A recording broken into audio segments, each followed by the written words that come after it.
క్రీస్తునందు ప్రియ దేవుని సంగమ దేవుని ద్వారా ఆయన రక్తంలో వెలపెట్టి కొన్నటువంటి బిడ్డలారా చేరవచ్చిన అందరికీ ప్రభునామంలో ఉన్నారు. గ్రంథంలో నుండి రాజులు మొదటి గ్రంథము 2వ అధ్యాయము మొదటి 3 వచనాలు చదువుకున్నామండి. దావీదునకు మరణకాలము సమీపింపగా అతడు తన కుమారుడైన సొలొమోనుకు ఇలాగూ ఆజ్ఞ ఇచ్చెను, లోకులందరూ పోవలసిన మార్గమున నేను పోవచ్చున్నాను. కాబట్టి నీవు ధైర్యం తెచ్చుకొని నిబ్బరము కలిగి నీ దేవుడైన యెహోవా అప్పగించిన దానిని కాపాడి ఆయన మార్గములను అనుసరించిన ఎడల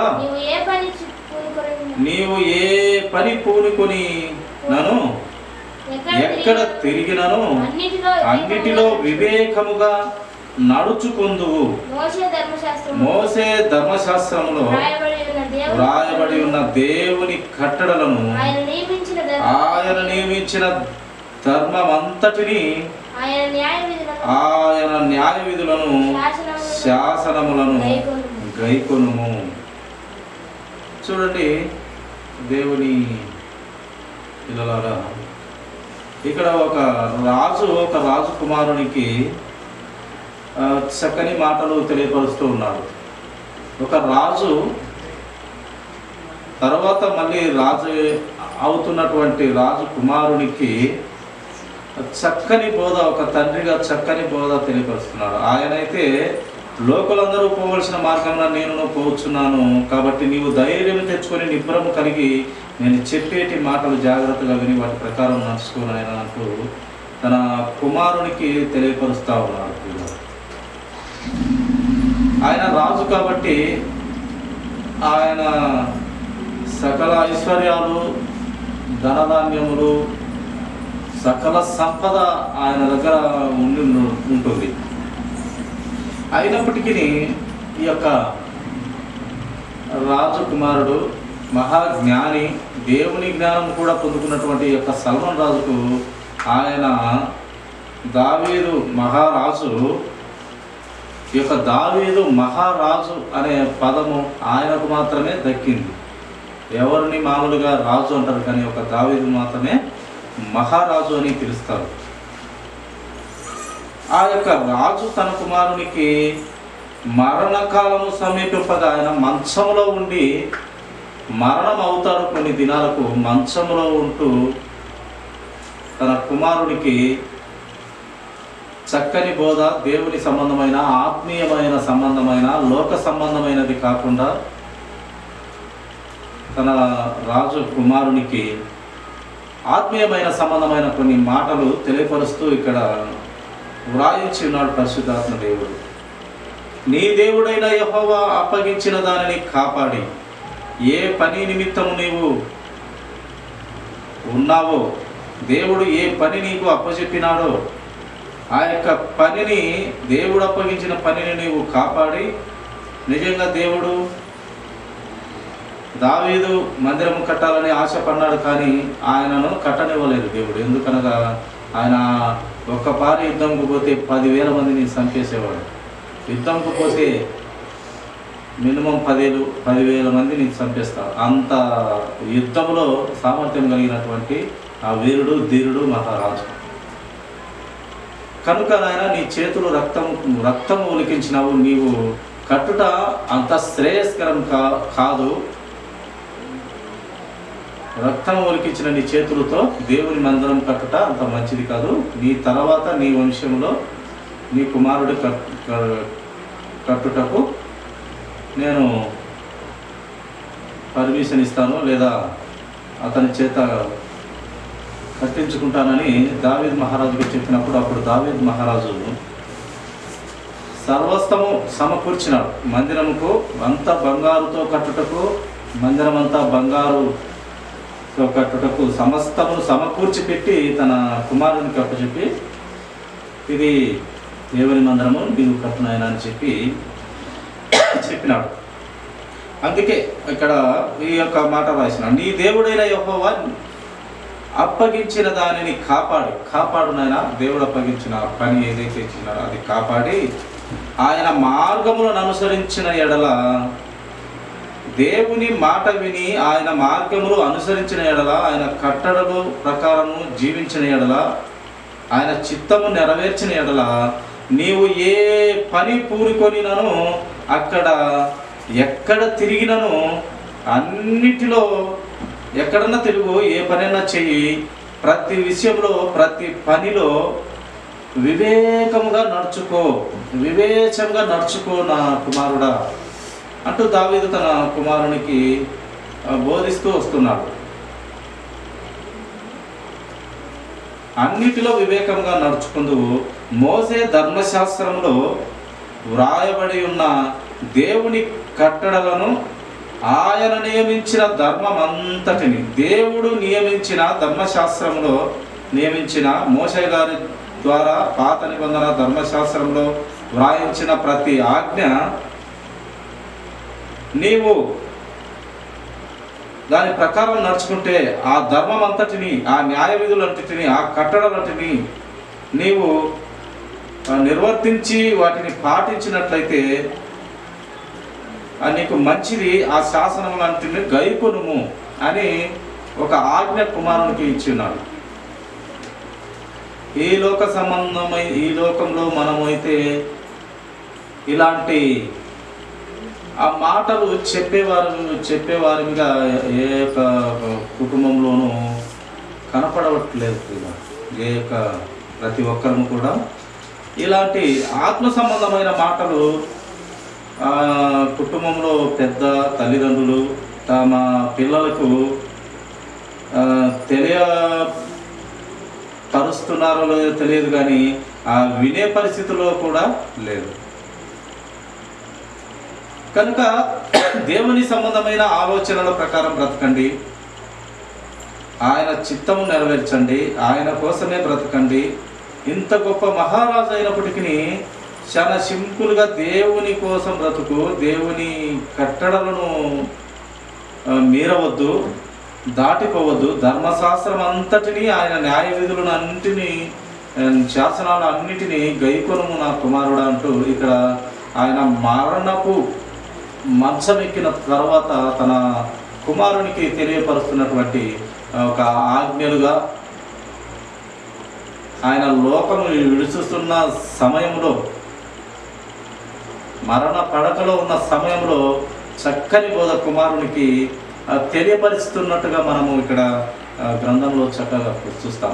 ఈ విధంగా ప్రతి ఒక్కరూ తమ తమ కుటుంబాలను తెలియపరిస్తే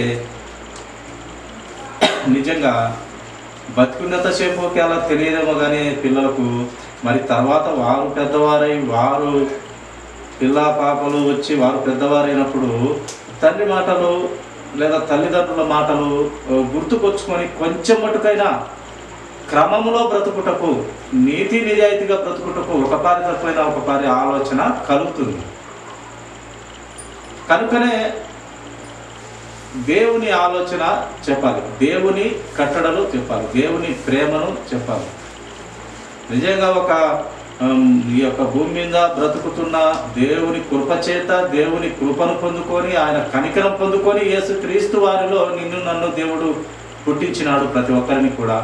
ఆ పుట్టించిన దేవునికి మనము ఎంత కృతజ్ఞత కలిగి బ్రతుకుతున్నాము. దేవుని కొరకు మన కొన్ని పనికిమాలిన అలవాట్లు ఎంతవరకు మనం వదులుకుంటున్నాము, ఎంతవరకు ఆయన చిత్తము, ఆయన ఆలోచన నెరవేర్చగలుగుతున్నాము, ఆయనకు లోబడుతున్నాము, ఆయన పాదాల చెంత తగ్గింపబడుతున్నాము అనేది మా నరుమైనటువంటి మనకు చాలా అట్టి ఆలోచన కలిగి ఉండాలి అని దేవుడు ఈ యొక్క దావీదు మహారాజు గారు తన కొడుకుకు చక్కగా ఈ యొక్క విధులు తెలియపరుస్తూ ఉన్నారు. ఇలాగ ప్రతి కుటుంబంలో కూడా ఉండాలనే దేవుడు ఆశించి ఉండి ఈ యొక్క పరిశుద్ధాత్మ ప్రేరణ ద్వారా తన కుమారునికి ఇక్కడ తెలియపరుస్తున్నాడు. అది మన అందరికీ కూడా మాదిరిగా మంచిది ప్రేమ.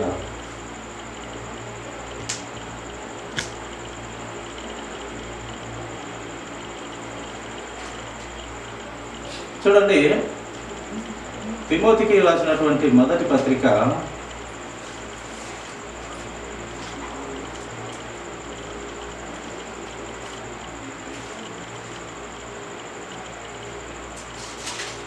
మొదటి పత్రిక మొదటి అధ్యాయము 12వ అధ్యాయము నుంచి కొన్ని మాటలు చదువుకున్నాను.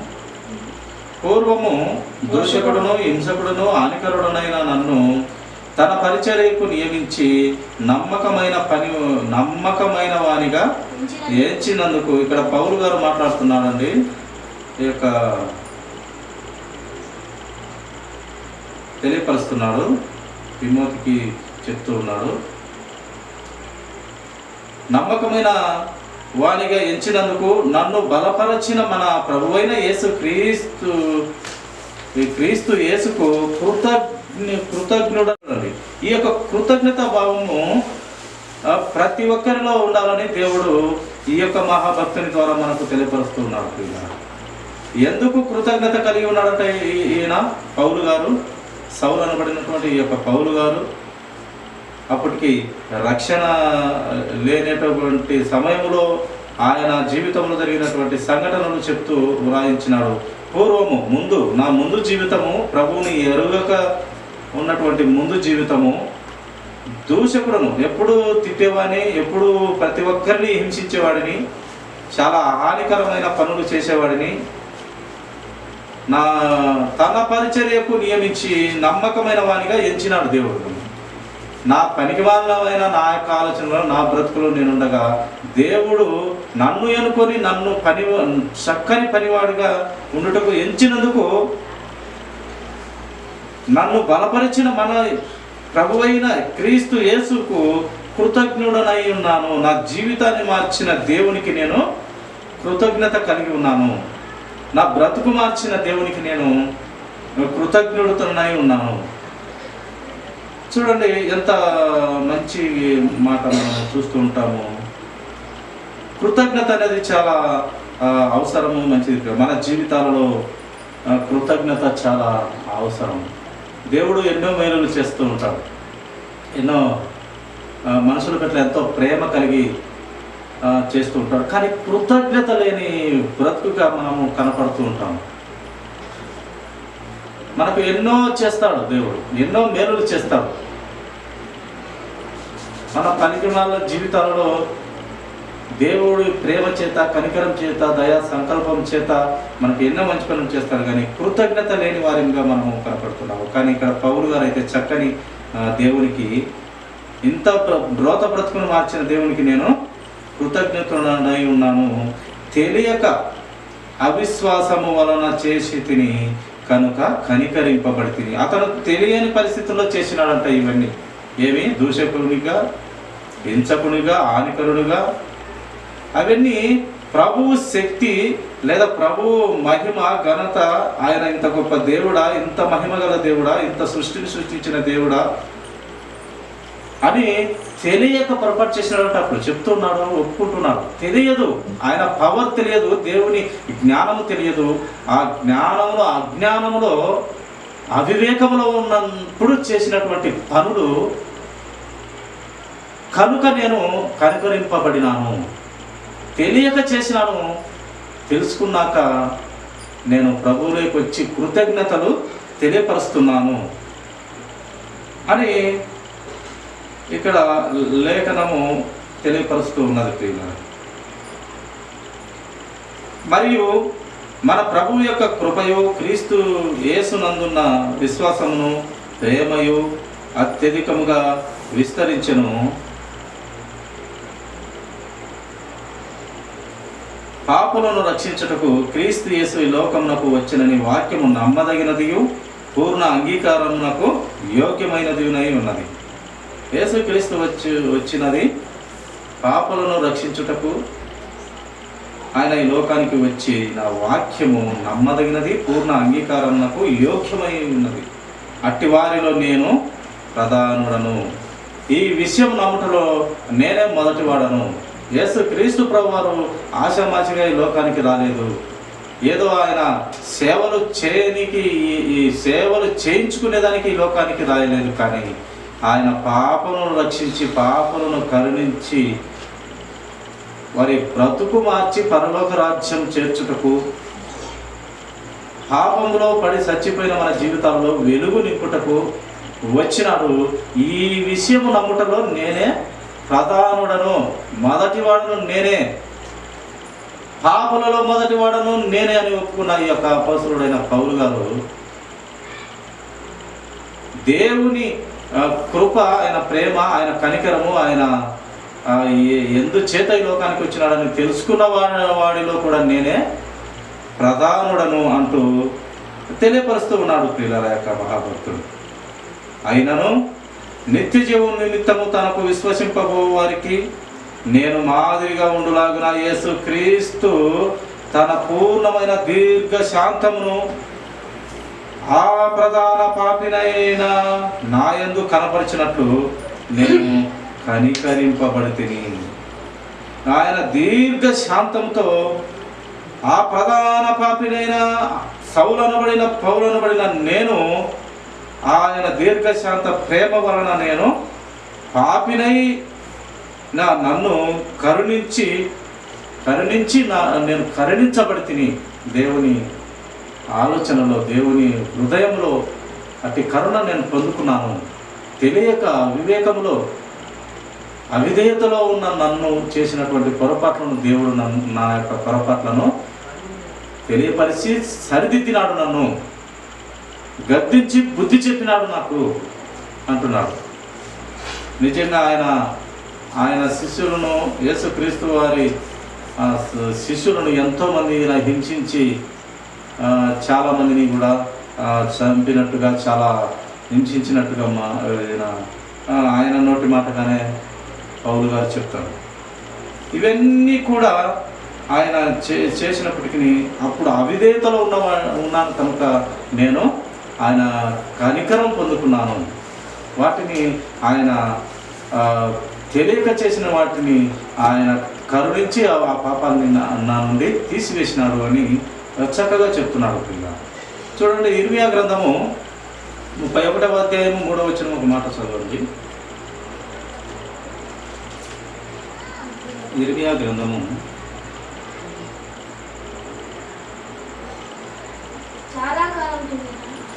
చాలా కాలం క్రిందట యెహోవా నాకు ప్రత్యక్షమై ఇట్లా నేను శాశ్వతమైన ప్రేమతో నేను నిన్ను ప్రేమించుచున్నాను గనుక ఎడువక నీ ఎడల కృప చూపుచున్నాడు. ఈ పౌలు గారి ఎడల ఏలాగు కృప చూపించినాడో, ఎంత కనికరం చూపించినాడో, ఆ యొక్క కఠినాత్ముడు, ఆ హింసకుడు, దూషకుడు, ప్రధాన పాపి అయిన సౌలు అనబడిన పౌలు గారి మీద ఎంత కృప చూపినాడో, నీనా అందరి మీద కూడా ఆయన ఇదే కృపను చూపిస్తున్నాడు.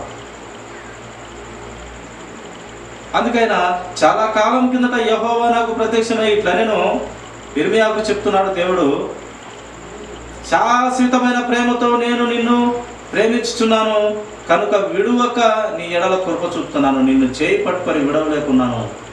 నువ్వు మారాలి, సరిదిద్దబడాలి, బ్రతుకు మార్చుకోవాలి, దిద్దుకోవాలి.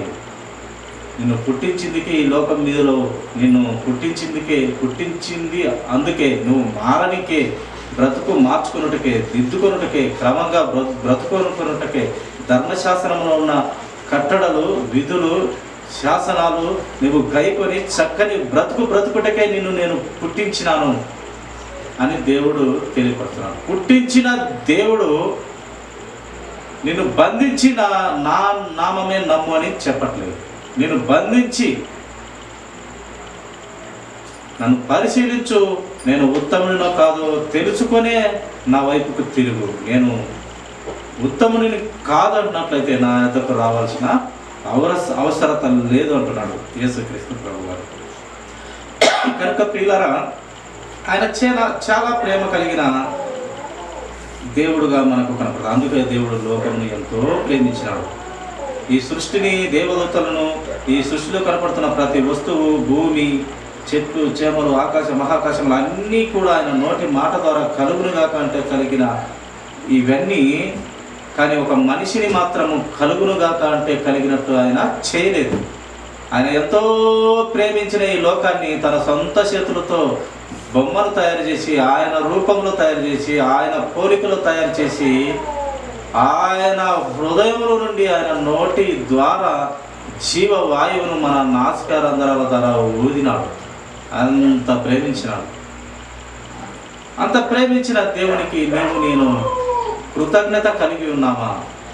నీ బ్రతుకు బాగుండాలని అది చాలక మనము సొంతగా తయారు చేసిన దేవుడు, తన చేతులతో తయారు చేసిన దేవుడు, అది చాలక మళ్ళీ ఏం చేసినాడు? ఆయన తన ముద్దు కుమారుని యేసుక్రీస్తు ప్రభు వారిని ఈ లోకానికి పంపించి మన పాపాలను సబ్బుతో కడిగి వేసినట్టుగా ఆయన అమూల్యమైన రక్తము ద్వారా, పరిశుద్ధమైన నిష్కలంకమైన రక్తము ద్వారా మన పాపాలని కడిగి వేసినాడు. నోటితో ఒప్పుకుంటే చాలు, క్షణం లేట్ చేయక నీ పాపాలను కడిగి వేసి పరిశుద్ధత నీకు ఎంత కావాలో అంత ఇచ్చి, పరిశుద్ధ ఆత్మ దేవుణ్ణి నీలో నింపి నీ హృదయంలో పెట్టి పరలోక రాజ్యానికి చేర్చుటకు ఆయన ఆలోచన చేసి, పరిశుద్ధ ఆత్మదేవుణ్ణి ఏ గుడిలోనో గోపురాల్లో పెట్టకుండా రాళ్ళు కట్టించిన లేదా మనుషులు కట్టించిన మందిరాలలో దేవుడు పరిశుద్ధ ఆత్మదేవుని పెట్టలేదు, కానీ డైరెక్ట్గా నీ హృదయంలోనే పరిశుద్ధ ఆత్మదేవుని పెట్టాడు యేసుక్రీస్తు ప్రభువు. ఇది ప్రతి ఒక్కరూ నమ్మదగిన విషయం. ఇది సత్యము. బాప్తిసము పొందిన వెంటనే, నీ నోటితో ఒప్పుకున్న వెంటనే పరిశుద్ధాత్మదేవుడు నీ గుండెల్లో కొలువై ఉంటాడు. నీవు పొరపాటు చేస్తే గద్దిస్తాడు, తప్పు చేస్తే ఆయన శిక్షించైనా నిన్ను చక్కని క్రమమైన ఆయన కట్టడలలో నడుచులాగా పరలోక రాజ్యం చేర్చులాగా ఆయన ఎంతో కృప చూపెట్టే దేవుడుగా యేసుక్రీస్తు ప్రభువు పరిశుద్ధ ఆత్మ దేవుణ్ణే నీ హృదయంలో అలా పెట్టేశాడు. అందుకే అప్పుడప్పుడు ఒక సాధారణ మనిషి కూడా, ఒక రక్షణ లేని మనిషి కూడా ఒక తప్పు చేసినప్పుడు భయపడతాడు. ఇది తప్పు అని తెలిసి కొంచెము భయము కలుగుతుంది. ఆ భయము నీకు తప్పులా తెలియచేసేది పరిశుద్ధాత్మ దేవుడే. చూడండి, చివరికి ఒక మాట, సామెతల గ్రంథము 1వ అధ్యాయము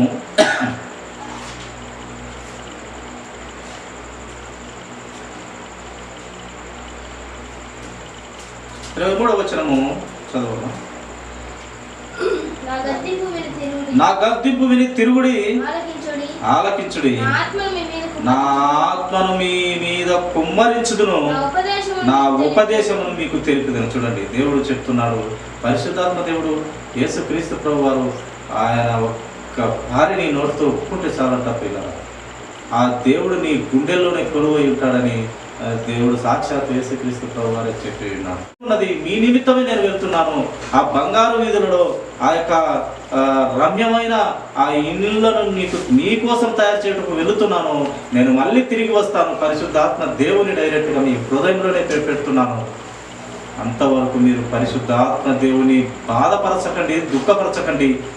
దేవుని మాట వినండి, లోబడండి, బ్రతుకు మార్చుకొని దిద్దుకొని దేవునిలో ఆత్మీయంగా ఎదగమని దేవుడు చెప్పి చనిపోయిన తర్వాత 40 దినాలు మన మనుషులమైన మన మధ్య ఆ కాలంలో ఆ అపోస్తలులు, యేసుక్రీస్తు వారి శిష్యులు, ఇంకా జన సమూహాలకు ఆయన 40 దినాలు కనపడి, ఇంచుమించుగా 40 దినాలు ఉండి 500 మంది జనాలకు ఆయన కనపడి చక్కని ఉపదేశం ఉపదేశించి ఆయన అలా ఆరోహణమైనాడు. ఎలాగ వెళ్ళాడో అలాగే వస్తాడని ఇద్దరు దేవదూతలు కూడా మళ్ళీ ఆ యొక్క యెరూషలేము గ్రామ ప్రజలారా ఎలాగ వెళుతున్నాడు అలాగే వస్తాడు, మీరు అభ్యంతరపడాల్సిన అవసరం లేదు. పరిశుద్ధాత్మ దేవుడు మీరు నింపుతాడు. ఆయన చెప్పాడు కదా, నేను వెళ్తాను, నేను వెళ్తే మీకు పరిశుద్ధాత్మ దేవుడు మీ హృదయంలోకి వస్తాడు, నేను వెళ్తే మీకు మంచిది. ఆ పరిశుద్ధాత్మ దేవుడు కూడా ఏదో కొత్త కొత్త బోధలు ఏం చేయడు. నేను చెప్పిన మాటలే, నేను చెప్పిన ఆలోచనలే మీకు మళ్ళీ జ్ఞాపకం చేస్తూ ఉంటాడు. ఆయన మీకు కొత్త బోధ ఏం చేయడు. నేను చెప్పిన వాటిలోనే మీకు ఇంకా మీ ఆత్మలలో ఆత్మీయత పెంచుతాడు అని దేవుడు చెప్పినాడు. కనుక ఆయన గద్దింపు విని తిరిగి ఆలకించితే ఆయన ఆత్మ మన మీద కుమ్మరిస్తాడు. ఆయన ఉపదేశము మనకు తెలియపరుస్తాడు. ఇలా బ్రతకకూడదని గ్రంథం ద్వారా, ఆయన నోటి మాట ద్వారా మనకు తెలియపరిచి మన బ్రతుకులను మార్చి దిద్ది పరలోకం చేర్చాలంట తండ్రి అయిన దేవుని ఆలోచన. చూడండి 24వ వచనం కూడా చదువుమా. నేను పిలువగా మీరు వినకపోతిరి, నేను చేయి చాపగా ఎవరును లక్ష్య పెట్టకపోయితే, నేను చెప్పిన బోధ ఏమీ మీరు వినక బుద్ధి చెప్పి అవసరమైతే బెత్తం వాడి క్రమంలో పెట్టడానికి ఒక కుటుంబంలో తల్లిదండ్రులు ప్రయత్నం చేస్తారు. ఈ ప్రయత్నమే పరలోకపు తండ్రి మనకు ఈ విశ్వమంతా కుటుంబమైనటువంటి భూమి మీద బ్రతుకుతున్న ప్రతి మనిషి ఆయన కుటుంబమే, ఆయన బిడ్డలమే. కనుక మనకు పరమ తండ్రి, మన ఆత్మను రక్షించు తండ్రి కూడా మనము ఇదే మాదిరి మన కుటుంబంలో ఎలాగైతే పిల్లలు మంచిగా బ్రతకాలి, వారి జీవితం బాగుండాలని ఎంతో తల్లిదండ్రులు కష్టపడి ఎంతో కూడబెట్టి వాళ్ళ చేతులు పెట్టి చివరికి మరణం అవుతాము మన సమయము వచ్చినప్పుడు లేదా వృద్ధాప్యంలో. ఎంతో సంపాదించి ఎంతో ప్రేమించి 5-10 వాళ్ళ చేతులు పెట్టి మనము వెళ్ళిపోతాం. అలాగే దేవుడు కూడా మనము బాగుండాలి, ఆ నరకానికి వెళ్ళకూడదు, పరలోకము చేరాలి.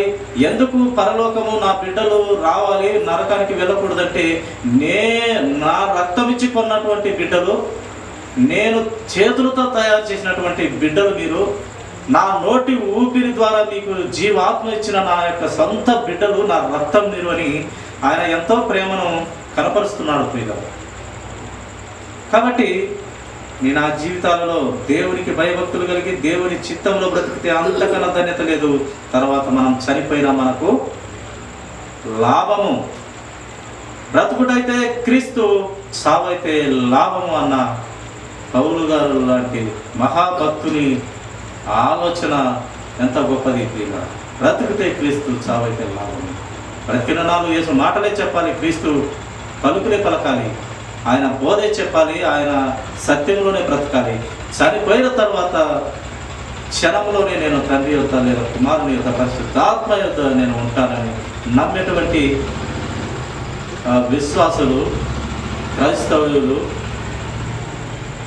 నిరీక్ష కలిగిన ఆయన రక్తంలో కడగబడినటువంటి బిడ్డల ఆలోచనలు ఇలాగా ఉండాలని దేవుడు మనకు బుద్ధి జ్ఞానం నేర్పుటకే, మనం బ్రతుకులు బాగున్నట్టుకే దేవుడు ఈ గొప్ప గ్రంథాన్ని మన చేతుల్లో పెట్టి మన బ్రతుకులు మార్చడానికి ఈ మహా గొప్ప దైవ గ్రంథము, ప్రవచన గ్రంథము, పరిశుద్ధ గ్రంథము మన చేతుల్లో పెట్టినాడు ప్రియులారా.